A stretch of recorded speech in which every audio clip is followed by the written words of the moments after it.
This is Warframe, and these are the original creators. This was the first ever build of the game. This guy posted the first ever Warframe video on YouTube, and this is that video. Warframe's history is a tale of hardship, explosive growth, and restabilization. Is that a word? I think it's a word. Anywho, Warframe has become a game played by almost every content creator. A game played by millions at some point or some time. Here is the history of Warframe. Warframe started out as a concept way back about 23 years ago in Y2K, when Digital Extremes began work on a game called Dark Sector. Dark Sector was a massive failure.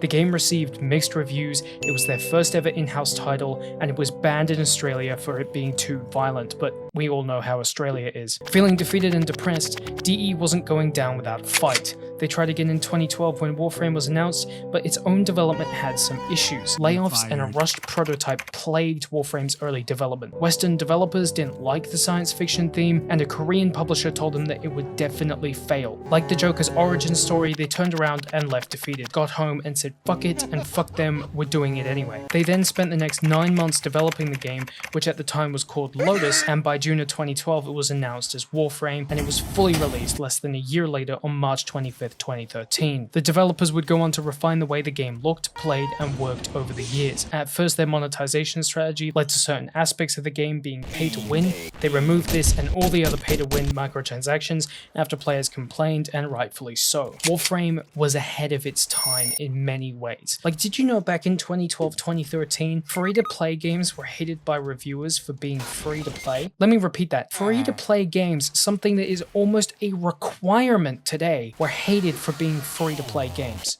Coupled with a low player count, DE didn't know how long they'd be able to support Warframe's development. There were many elements of the original release that I just don't have time to cover. Just know it was almost as bad as 𝗖𝗿𝘆𝗽𝘆𝗽𝗀𝗀 2077. Like, not as bad.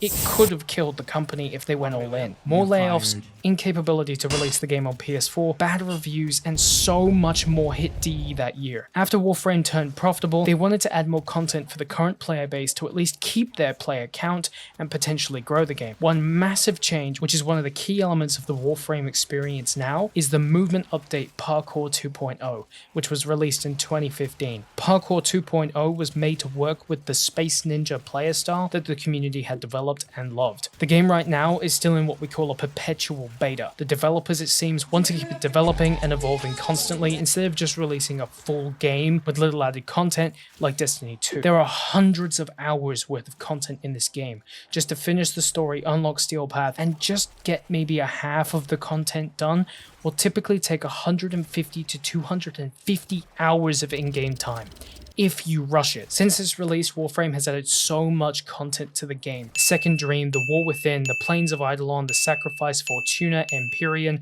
The Old Blood, Warframe Revised, Heart of Deimos, Deimos Arcana, Corpus Proxima, Sisters of Parvos, The New War, Angels of Zariman, and The Veilbreaker, all in 10 years, not to mention the new massive expansion, the Deviri Paradox. Looking to the future, I would love to see a system implemented to sell in-game farmed items or even plat for cash, like you can with skins in CSGO. Tell me one thing that you'd like to see most in Warframe in the future in the comment section below. And of course, like the video, subscribe, and watch this next to see the 8 different types of Warframe players.